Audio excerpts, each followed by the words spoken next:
네, 동네 사람들이 들려주는 책과 음악 이야기. 오늘은 책 읽어주는 의사 정우주 선생님과 함께합니다. 선생님 어서 오세요. 안녕하세요. 자, 다음 주 추석 앞두고 있는데요. 명절은 어떻게 보내실 생각이세요? 저는 이제 양가 부모님 다 전주 계셔서 인사드리고 또 조용히 집에 머무르면 쉴 예정입니다. 네, 혹시 외지에 나가 계신 가족분들은 안 계세요? 예예예. 뭐 계시긴 한데요. 뭐 이번에는 음, 뵙지는 못할 것 같고 어려워서 네. 예. 앞에서 예. 부르자는 옵니다. 이 이야기 좀 나눴었잖아요. 예예. 네, 이번 명절은 그 어느 때보다 좀 씁쓸한 것 같습니다. 그러게요. 제가 네, 경험하기로 이런 양상의 명절이 된 건 음, 처음이지 않을까 싶은데요. 알겠습니다. 어쨌든 뭐 이번 명절에는 또 밖으로 다니기도 쉽지가 않아 보이고요. 이럴 때일수록 재밌게 읽을 만한 책 예예예. 소개하면 좋을 것 예, 같아요. 특별히 정말 오늘은 도움도 되고 음, 가볍기도 하고 재밌기도 한 책으로 골라봤습니다. 이 송민영의 뇌과학 이야기라는 책인데요. 네, 예, 이 책은 이제 송민영이라는 이제 뇌과학을 공부한 분이 뇌과학을 쉽게 대중에게 설명해 주는 그런 책입니다. 네, 성민영의 뇌과학 이야기. 이 성민영 교수 요새 방송에도 종종 출연하더라고요. 맞습니다. 뭐 이분은 이제 칼럼도 많이 쓰고 여러 매체에서 뇌과학을 소개하시는데 특별히 이제 EBS의 마스터라는 프로그램에서 오늘의 뇌과학이라는 코너를 12회에 걸쳐서 진행을 했고 거기에는 이 책의 내용도 상당히 많이 나옵니다.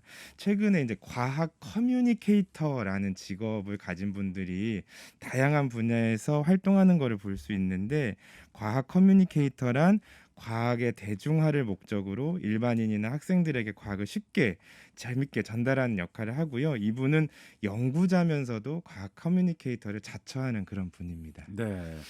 자, 뇌과학 하면 뭐 당연히 뇌를 탐구하는 그런 학문일 것 같은데 해외에서 신경과학이라고 불린다면서요? 이분이 아쉬워하는 게 그런 거예요. 이제 한국에서는 뇌과학이라고 불러버려서 이제 뇌만 연구하는구나라고 생각을 하는데 실은 신경계 전체를 연구하는 학문입니다. 그래서 해외에서는 신경과학으로 불리고 그럼 신경계가 뭐냐라는 게 중요한데 우리 몸에 있는 신경계는 외부의 자극이나 환경에 반응하기 위해서 존재하는 것들인데 이제 이거는 중추신경, 말초신경 이렇게 나뉘게 되고 중추신경은 대표적으로 뇌가 있겠죠. 그리고 이제 말초신경은 우리 이제 몸의 전신에 퍼져 있는 감각이나 운동신경들인데 이제 이런 것들을 전체 연구하기 때문에 이분 얘기는 실은 신경과학이 맞다. 그러나 뇌과학으로 하고 있으니 나도 뇌과학으로 부르겠다. 뭐 이제 네. 얘기입니다. 예, 예.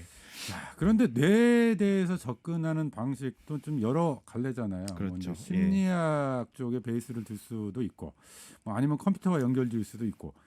오늘 가져온 책은 뭐 어떤 관점에서 뇌를 점령하고 있습니까? 이제 이 책은 철저하게 뭐 심리학이나 뇌공학 그런 컴퓨터 쪽보다는 물리를 다루는 과학의 영역에서의 뇌를 이제 이야기하고 있습니다.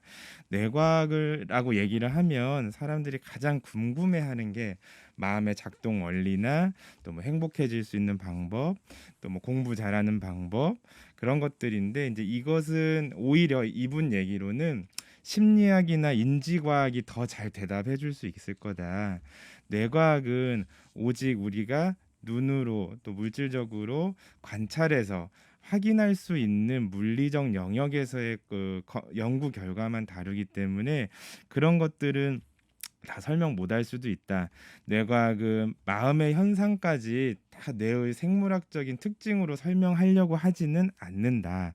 그러나 이 뇌과학이 현재 여기도 붙고 저기도 붙고 하면서 다 뇌과학의 결과물인 것처럼 오용되고 있는 게 있기 때문에 뇌과학을 좀 더 잘 설명하고 싶다라는 취지에서 이제 쓴 책입니다. 네.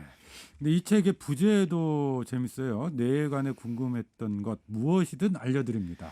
예, 네. 이제 이 책을 일반인들이 궁금해할 만한 질문들을 정말 열심히 모은 것 같아요. 음, 저자가. 그래서 이 궁금해할 내용을 본인이 뇌과학의 연구 결과들을 찾아가지고 답을 해주는 방식으로 돼 있는데 책이 질문의 답, 질문의 답 이런 형식으로 돼 있어서 호흡도 굉장히 짧고 술술 읽힙니다. 그리고 연구자 출신이라서 그런지 이 대답에 공을 많이 들였어요. 네. 그러니까 한 문장 한 문장 서술할 때도 기존에 좀 논쟁이 있는 영역은 이건 논쟁이 있다. 이거는 정확히 이렇다라고 말하기는 좀 어렵다. 이런 식으로 조심스럽게 표현을 하죠.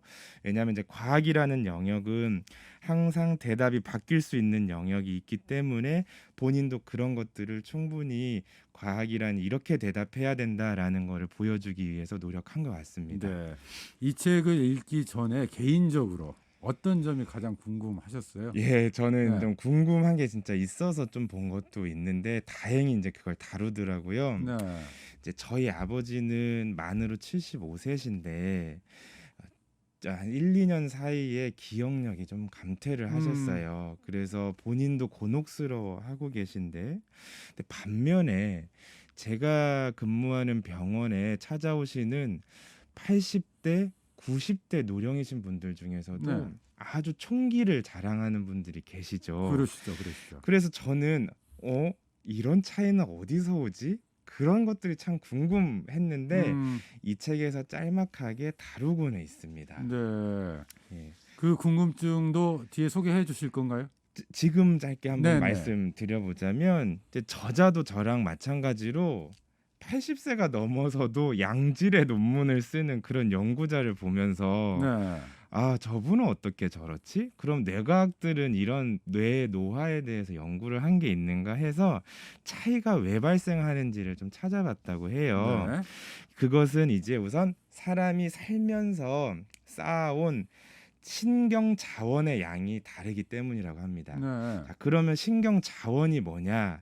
이 신경 자원은 신경 세포의 수, 그다음에 시냅스라고 해서 신경과 신경이 연결돼 있는 이런 구조인데요. 이 시냅스의 밀도가 되게 중요하고요. 또 이런 구성된 자원들을 얼마나 효율적으로 사용할 수 있는지 이런 것들을 총 합쳐서 신경 자원이라고 부르는데요. 이 신경 자원은 유전적 차이도 있겠지만 내가 어떻게 사용했느냐가 되게 중요하다고 하고요. 네. 다양하고 새로운 경험, 그리고 교육, 공부 이런 것들이 신경 세포의 숫자를 늘리고 시냅스의 밀도도 높여준다고 해요. 우리가 이제 그래서 무슨 바둑을 두라, 뭐 화투를 하라, 뭐 외국어를 배워라, 뭐 이런 이야기들이 영 틀린 얘기가 아닌 것이죠. 더불어서 전문가 집단이 전문성을 갈고 닦는 그런 과정이 네. 있잖아요. 이런 것 또한 실제로 신경 자원을 늘리는 데 도움이 된다고 합니다. 그래서 개인 차이가 유전적으로 있을 수는 있으나 이런 후천적으로 노력하는 것들이 음. 충분히 신경 자원을 늘릴 수 있다고 해서 '아 그래야겠구나.' 이런 생각을 네. 했습니다. 기억력 감퇴나 뇌 노화 이런 것들을 좀 방지할 수 있는 방법 이런 네네네네. 것들이 신경 자원을 유지하거나 그렇죠, 그렇죠. 확대할 수 있는 노력. 예예예예. 네. 그렇죠. 알겠습니다. 이런 것처럼 뇌에 관한 궁금증 하나씩 하나씩 이번 시간에 좀 풀어봤으면 좋겠는데 네. 일단 뇌 속의 신경세포 개수가 어마어마하더라고요. 예, 네. 이제 뭐 1,000억 개라고 알려져 있기도 한데 이제 저자의 얘기로는 정확히 약 860억 개 정도가 된다고 이제 하네요. 예. 860억 개. 예예예예. 이걸 일일이 어떻게 셉니까? 저도 네. 인제 그래서 '이거 어떻게 했지?'라고 인제 들여다봤더니 이 과정이 참 경이로운데요. 정말 과학자들은 참 대단하다는 생각을 했습니다. 우리 몸에 있는 모든 체세포는 동일한 유전체를 다 갖게 되지 않습니까? 인제 내가 한 몸이니까 전부 세포에 같은 유전체를 가지고 있는데 실제로 뇌를 다 잘게 쪼개 가지고 네. 다 파쇄를 한 다음에 이거를 세포막을 다 녹인다고 합니다. 네. 그런 다음에 원심 분리기로 나머지 부분, 핵을 제외한 나머지 부분을 다 버리고 이 핵을 염색을 한 다음에 이 핵을 전부 쫙 넓게 깔고 일부분을 딱 꺼내서 여기에 핵이 몇 개 들어 있는지 계산한 다음에 곱하기를 네. 다 해 가지고 잰다고 하네요. 네. 되게 재밌는 음. 거는 이런 방법을 이렇게 우리가 얘기하고 들었을 때는 '와 이제 그렇게 하면 되겠구나.' 싶은데 이 방법을 개발하기까지 네. 또 과학자들은 수십 년간 고생을 했다고 음. 하더라고요. 그래서 참 '과학자들이 집념과 노력이라는 거는 정말 인정해 줘야 되겠구나.' 뭐 이런 네. 생각도 했습니다. 그러니까 860억 개라고 하는 숫자가 그냥 대충 추정한 게 아니고 예, 예, 예. 네. 뇌를 으깬다고 음. 하는 그 설명에서 이 사람들이 되게 대단하다 이런 생각을 했습니다. 그렇군요. 그렇군요. 예, 예, 예. 예. 자, 근데 우리가 뇌 이야기 하다 보면 사실 이제 인간의 뇌 얼마나 대단한지 그렇게 생각을 해왔습니다만 최근에 알파고, 예. 네, 알파고가 등장하면서 이 AI에는 못 당하는 거 아니냐? 예, 예, 근데 예. 이런 생각들을 많이 가져요. 반면 이제 송민영 님은 이런 얘기를 네. 합니다. 뇌가 컴퓨터보다 효율이 좋다. 그럼 그건 뭐가 효율이 좋다라는 것이냐면 에너지 효율이 높다는 겁니다. 알파고가 돌아가기 위해서는 어마어마한 전기가 필요했습니다. 그러니까 전기 소모량이 엄청난 거죠. 공간도 엄청 차지하고요. 그런데 이세돌은 딱 밥만 먹고 바둑을 둔 거잖아요. 네. 이게 들어간 에너지 차이가 엄청 차이가 나는데 왜 이렇게 됐느냐? 실제로 뇌는 우리 몸 체중 중에 2%밖에 안 되는 무게임에도 불구하고 몸에서 가장 많은 에너지인 25%를 쓴다고는 하지만 이 신경계에 투여되는 에너지에 비해서 훨씬 많은 신경 전달 활동을 할 수 있도록 효율적인 구조로 돼 있다고 그래요. 그래서 컴퓨터나 AI보다 어쨌든 지금 에너지 효율은 훨씬 더 높은 것으로 이렇게 돼 네. 있습니다. 예. 알파고보다 어쨌든 인간의 뇌가 예. 더 효율적이다. 예. 달리 말하면 더 뛰어나다. 그렇죠. 이렇게 이야기할 수 있겠군요. 맞습니다. 네. 예. 자신감을 가져도 될 것 같습니다. 네네네네. 몸과 마음을 연결짓는 대목도 좀 흥미롭다면서요? 예, 이제 네. 이분이 예시로 드는 것은 플라시보 효과라는 것인데 위양 효과. 그렇죠. 이것은 밀가루 약하고 진짜 약하고 대조군을 이제 설정해가지고 진짜 약을 먹었을 때 치료 효과가 얼마나 나는지랑 밀가루로 만든 가짜 약을 먹을 때 치료 효과가 얼마나 나는지를 비교하는 그런 연구지 않습니까? 근데 이 송민영 씨가 이 수업을 들을 때 양리학 수업을 들을 때 그러면 위약을 먹어도 낫긴 낫는 거네. 근데 왜 이거를 연구를 안 하는 거지라고 이제 교수한테 물어봤대요. 네. 그랬더니 교수가 굉장히 당혹해하더니 결국에 어쨌든 그래도 밀가루를 약이라고 속일 수는 없지 않느냐 이제 이런 윤리적인 걸 얘기하면서 그래서 이분이 여기에 되게 집중을 했다고 해요. 플라시보. 네. 그래서 이제 이분이 자꾸 자료들을 찾아보니까 플라시보가 심지어는 약에 대한 구체적인 정보가 있을 때는 더 효과가 좋고요. 네. 게다가 가짜 약을 주면서 이거는 약한 진통제야라고 하면 약한 효과가 나고 강한 진통제야라고 하면 강한 효과도 난다라고 하는 겁니다. 네. 자, 그러면 이것이 최근까지 연구는 사회적인 맥락과 정보를 해석하는 전전두엽과 보상에 대한 학습과 예측의 중요한 부인 줄무늬체가 이제 어쨌든 뇌에서 작용을 하면서 이런 플라시보 효과가 나온다까지는 밝혀졌대요. 네. 그래서 이분이 이제 이런 얘기를 하는 겁니다. 우리는 몸과 마음이 분리돼 있다라고 생각하는 게 익숙하지만 문화권에 따라서 그러지 않은 문화권도 있더라. 그러면 본인이 봤을 때 우리가 하나의 생명이라는 것이 있는데 몸과 마음은 그것이 다른 그림자로 비춰진 어떤 같은 것이 비춰졌지만 다른 그림자이지 않을까 이런 얘기를 합니다. 그래서 몸과 마음의 가교로서의 뇌를 소개를 하고 있습니다. 네, 그러니까 플라세보 효과를 통해서 사실은 그게 마음의 기능 작용이다라고 그렇죠. 하는 것을 예. 설명을 하는 거고, 예, 예, 그게 예. 몸과 연결되어 있다. 그 얘기를 네. 하는 겁니다. 예. 자, 세균이나 미생물에 대한 이야기도 나온다고 들었거든요. 예, 이거는 네. 이제 보도를 통해서 아는 분들도 많을 텐데 장내에 있는 세균하고 뇌가 영향을 준다라는 것인데 이게 이제 거트 브레인 엑시스라고 부르기도 하는 부분인데요. 장내 미생물이 우리 건강, 정서, 행동에 영향을 미치는 연구가 계속 속속들이 나오고 있습니다. 특별히 이 책에서 락토바실루스 루테리라는 장내 박테리아를 소개하는데 이 박테리아가 있으면 사회성이 높아진다고 하는 건데요. 그래요? 예. 네. 자, 연구를 네. 짧게 소개시켜 드리자면 생쥐 실험을 했는데 이제 그 자폐 생쥐를 이제 모델을 만듭니다. 이제 자폐 성향을 가진 생쥐 모델을 가지고 하는 건데 이제 이 생쥐가 어떤 활동을 하면서 사회성이 높아지는 거를 측정하는데 이 생쥐 모델한테 락토바실루스 루테리를 매일 섞어서 마시게 했더니 처음 보는 생쥐랑도 옛날보다 더 잘 지내고 그다음에 컵하고 놀기보다는 생쥐랑 가서 놀고 이런 활동들이 정확한 척도로 측정을 했더니 사회성이 증가하더라는 겁니다. 네. 그래서 이것은 이제 미주신경이라는 것이 장과 뇌를 연결해주면서 나타나는 현상으로 밝혀졌는데 결국엔 이제 여기서 중요한 거는 이 연구가 장내 미생물이 사회성에 영향을 준다라는 사실을 발견하고 이 영향의 장제적 원리도 서술하게 된 것이 되게 놀라운 연구인 것입니다. 네. 예. 현대사회의 문제점 중에 하나가 이 대인관계를 기피하는 일종의 이제 히키코모리 현상 이런 것들도 예, 좀 예. 이야기를 하잖아요. 예. 여기에도 좀 활용이 가능하겠어요? 당장 직접 활용 네. 내지는 실제로 또 자폐 관련된 어떤 그 증상들을 앓고 계신 분들은 당장 활용은 어렵겠으나 앞으로 충분히 응용 가능한 영역이라 생각을 알겠습니다. 합니다. 알겠습니다. 예.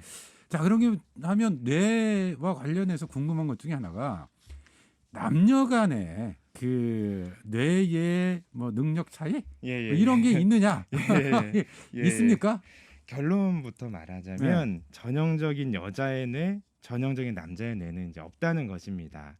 이 뇌과학자의 설명에 의하면 어떤 사람의 두개골에서 딱 뇌만 꺼내서 이런 특징을 보고 이건 남자의 뇌야, 이건 여자의 뇌야 이렇게 맞힐 수는 없다는 것이죠.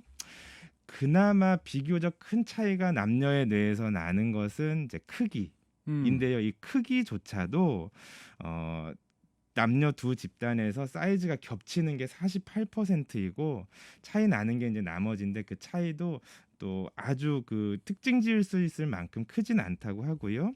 특별히 1990년도부터 2007년까지 242개의 연구 데이터를 종합해서 분석한 메타 연구를 보면 남녀는 수학 능력에도 차이가 없었다고 합니다. 네. 다만 이제 언어 능력, 공격성, 리더십, 인성 이런 도덕적 출연에도 차이가 없거나 있어도 아주 약간이라고 하고요.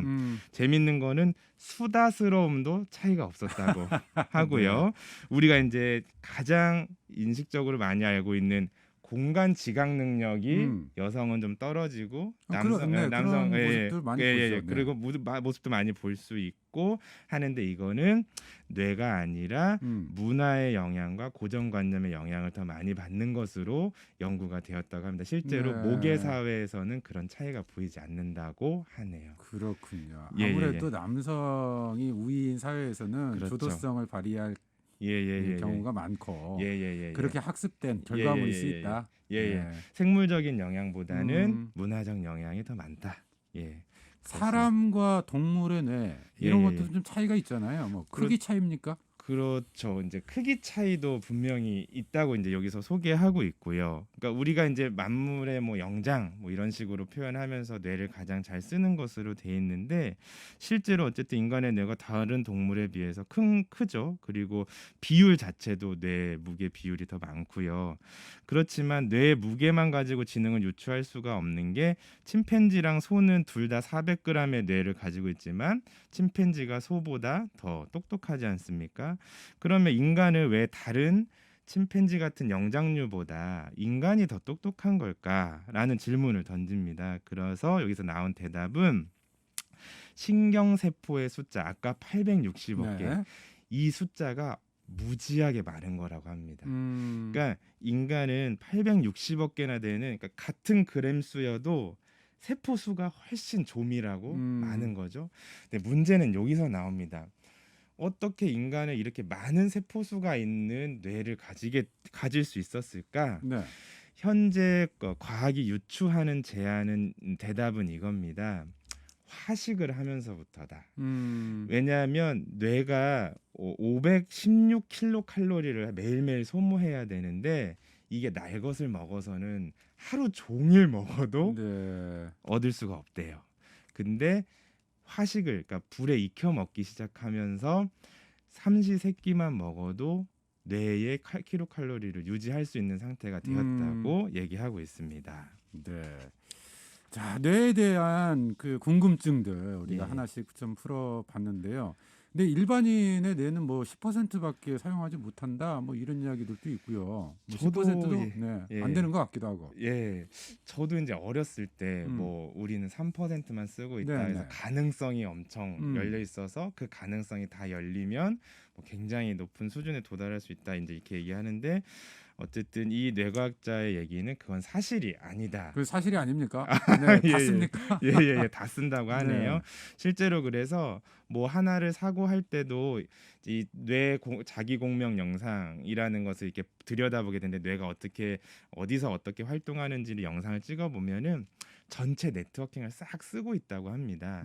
그래서 인간이 뇌를 10%만 쓴다라는 것은 불가능하다. 그런데 그럼 왜 이런 일반인이 아닌 뭐 더 쓰는 사람이 있다라는 네. 이런 이야기들이 생겼느냐 라고 본인이 생각하는 것은 뇌를 더 사용하는 천재가 있다라는 그런 환상을 네. 사람들이 쫓았기 때문이다. 그러니까 이런 이야기들을 믿는 환상들이 있었기 때문에 자, 이걸 사용하면 뇌를 더 쓸 수 있어. 뭐 이걸 하면 뇌의 활용도가 더 높아질 수 있어. 이제 이런 상술이나 낭설에 속는 일들이 있었다는 거죠. 네. 예.